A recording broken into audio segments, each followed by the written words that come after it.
Hello, সকলকে স্বাগত। আজকে শতকরার উপর আরও একটি ক্লাস নিব। তো ক্লাসটি দেখেন যে এখানে শতকরার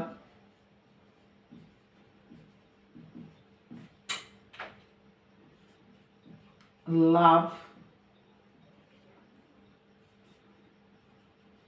লাভ এবং ক্ষতি।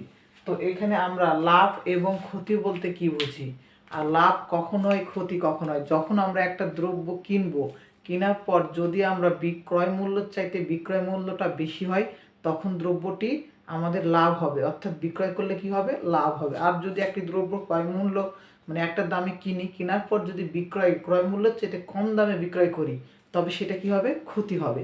তো আমরা লাভ সমান কি লিখতে পারি? লাভ সমান লিখতে পারি বিক্রয় মূল্য বিয়োগ ক্রয় মূল্য। অর্থাৎ লাভে কি হবে, লাভে সেলটা বেশি হবে ক্রয় মূল্যের চাইতে। ওকে, কি হবে, আমাদের এই সেলটা কি হবে, বেশি হবে।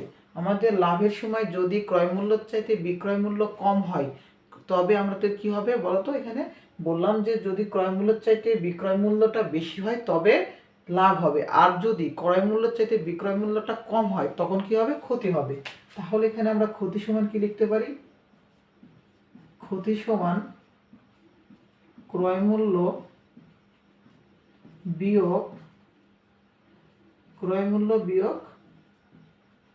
বিক্রয় মূল্য। ওকে, তাহলে লাভ এবং ক্ষতির আমরা এই যে দুইটা সূত্র, আমরা প্রাথমিক লাভ এবং ক্ষতির উপর দুইটা সূত্র জানলাম। এবার আমরা এখান থেকে শতকরা লাভ ও শতকরা ক্ষতি বের করার নিয়মটা শিখব। ওকে, আমরা ঐকিক নিয়ম প্লাস আমরা এমসিকিউর জন্য যে সকল সমাধানগুলো শিখব, অর্থাৎ প্রিলি এমসিকিউর জন্য যে সকল প্রশ্নগুলো আমরা অতি দ্রুত সমাধান করতে পারবো সেভাবেও শিখব। তো আমরা শতকরা লাভের একটা সূত্র জানি যে শতকরা লাভ এবং শতকরা ক্ষতি। শতকরা লাভ এবং শতকরা ক্ষতি, লাভ এবং ক্রয় মূল্য দ্রব্যটির, শতকরা লাভ এবং ক্ষতি দ্রব্যটির ক্রয় মূল্য ডিপেন্ডেন্ট এবং বিক্রয় মূল্য ডিপেন্ডেন্ট। যদি বিক্রয় মূল্য বেশি হয় তবে লাভ হয়, আগেও বলেছি, এবং যদি ক্রয় মূল্য চেয়ে বিক্রয় মূল্য কম হয় তবে দ্রব্যটি কী হবে, ক্ষতি হবে।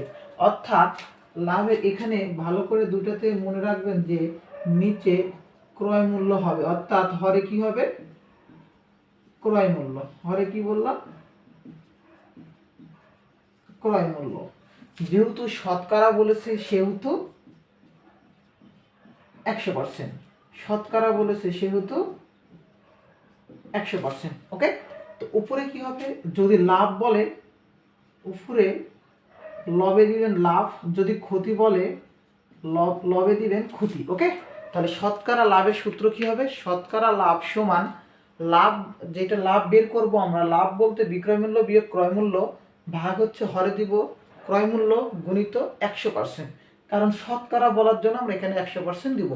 এইটা আমরা এমসিকিউ মনে রাখবো। এগুলো আমরা কি মনে রাখবো, এই দুইটা এমসিকিউর জন্য, অর্থাৎ প্রিলি এমসিকিউর জন্য। ওকে, আর এটারই আমরা যখন হচ্ছে ঐকিক নিয়মে সমাধান করব, অর্থাৎ রিটেন পরীক্ষার জন্য, তখন সেটাও আমরা দেখাবো। ওকে, এরকম একটা আমরা সমাধান প্রশ্ন দিয়ে, তো আমি একটা প্রশ্ন দিলাম যে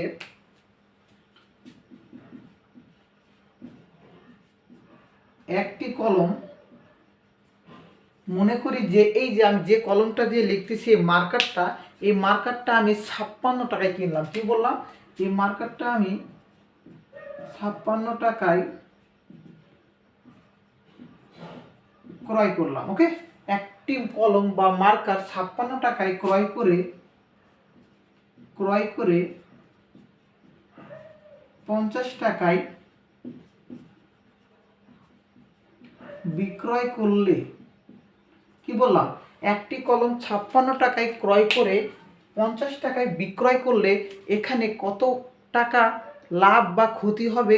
অথবা আরেকটা প্রশ্ন করলাম, এখানে লাভ বা ক্ষতি কত হবে, এটা না বলে বললাম যে শতকরা কত লাভ বা ক্ষতি হবে। কি বললাম, শতকরা কত লাভ বা ক্ষতি হবে। ওকে, এক নম্বরে প্রশ্ন বললাম যে কত লাভ অথবা ক্ষতি হবে। আর 2 নম্বরে বললাম যে কত শতকরা লাভ বা ক্ষতি হবে। তাহলে আমি এখানে কয়টা প্রশ্ন দিলাম? 2টা প্রশ্ন। অর্থাৎ আমি বললাম যে একটি কলম বলতে এই মার্কারটা 56 টাকায় কিনে 50 টাকায় বিক্রয় করলাম। 56 টাকায় কিনে কত টাকায় বিক্রয় করলাম? 50 টাকায়। এখানে প্রশ্নে 1 নম্বরে দিয়েছি কত লাভ বা ক্ষতি হবে, 2 নম্বরে দিয়েছি কত শতকরা লাভ বা ক্ষতি হবে। প্রশ্নটাকে ভালোভাবে বুঝবেন যে আসলে প্রশ্নটা কিভাবে দেওয়া হয়েছে। ওকে, তো প্রশ্নটাই যেহেতু আমি বলেছি যদি সেল বাই, ওকে, যদি বিক্রয় মূল্যটা ক্রয় মূল্যের চাইতে, কি বললাম, যদি বিক্রয় মূল্যটা ক্রয় মূল্যের চাইতে বেশি হয় তাহলে এখানে লাভ হবে, অর্থাৎ কি হবে? প্রফিট হবে। অর্থাৎ কি হবে বললাম? প্রফিট হবে। ওকে, আর যদি বাই মানে ক্রয় মূল্যটা সেলের চাইতে বেশি হয় তবে কি হবে? লস হবে। তবে কি হবে? লস হবে, তাই না? ক্ষতি হবে। তাহলে এই প্রশ্নে 56 অর্থাৎ ক্রয় মূল্যটা বেশি এবং বিক্রয় মূল্যটা কম, তাহলে এই প্রশ্নে কি হয়েছে? আমাদের ক্ষতি হয়েছে। তাহলে ক্ষতি, এখানে ক্ষতি হয়েছে। 1 নম্বর প্রশ্নটা কি হবে? ক্ষতি সমান ক্রয় মূল্য বিয়োগ বিক্রয় মূল্য। ক্রয় মূল্য কত? 56, বিক্রয় মূল্য কত? 50। তাহলে 6 টাকা। 56 থেকে 50 বাদ দিলে 6, তাহলে ক্ষতি কয় টাকা হয়েছে? 6 টাকা। ওকে, তো প্রশ্ন 2 নম্বরে বলা হয়েছে যে শতকরা কত ক্ষতি হয়েছে, শতকরা কত লাভ বা ক্ষতি হয়েছে। ক্ষতি বলেছে, যেহেতু এটা ক্ষতি হবে তাহলে এটা কি? শতকরা ক্ষতি হবে। তাহলে শতকরা ক্ষতি সমান, আমরা এখানে কি বলেছি? শতকরা ক্ষতির সূত্র ক্ষতি ভাগ ক্রয় মূল্য। ক্ষতি কত হয়েছে? 6 টাকা। ক্রয় মূল্য কত? দ্রব্যটা কত টাকা কিনা হয়েছে?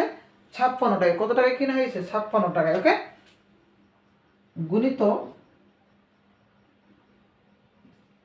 100%, গুণিত 100%। তাহলে এখান থেকে এই যে আমরা এখন যদি এই প্রশ্নটাকে এখান থেকে কি করব? এই যে উপরে এই যে 6 আর এখানে আছে 56, 2 দ্বারা কাটি, 3 দুগুণ 6, 28 দুগুণ 56। তাহলে থাকলো কত? 300 আর এখানে থাকলো 28। ওকে, পার্সেন্ট, উত্তরটা কিসে হবে? পার্সেন্ট। তাহলে 300কে যদি আমরা 28 দিয়ে ভাগ করি, যেটা উত্তর হবে তত পার্সেন্ট কি হয়েছে? ক্ষতি হয়েছে। ওকে, কত পার্সেন্ট কি হয়েছে? ক্ষতি হয়েছে। মনে থাকবে এইভাবে। আরও একটা সেমভাবে আমি প্রশ্নটাকে ঐকিক নিয়মে করে দেখাবো, সেমভাবে।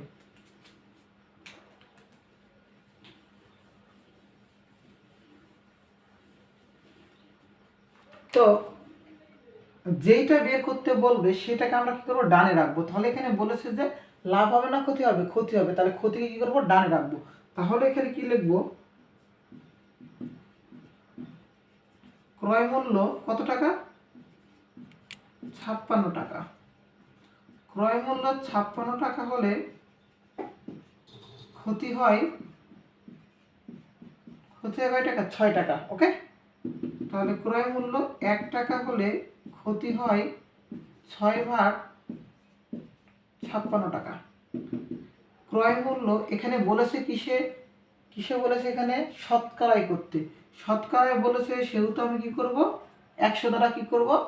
100 টাকা হলে ক্ষতি হয় 6 গুণিত 100 ভাগ 56 সমান, কাটাকাটি করি, 3 দুগুণ 6, 28 দুগুণ 56। তাহলে উপরে হবে 300, নিচে হবে 28। উত্তরটা হবে কিসে? পার্সেন্টে হবে। আমরা জানি যে শতকরা করার সময় এখানে যদি 100 দিই তাহলে এখানে আমরা কি করব? পার্সেন্টেজ অ্যাড করব। এখানে কি করব? পার্সেন্টেজ অ্যাড করব। ওকে, এইভাবে আমরা ঐকিক নিয়মও করতে পারি যখন আমরা রিটেন করব। আর এটা হচ্ছে আমাদের এমসিকিউ নিয়ম, অর্থাৎ প্রি রিড নিয়ম। ওকে।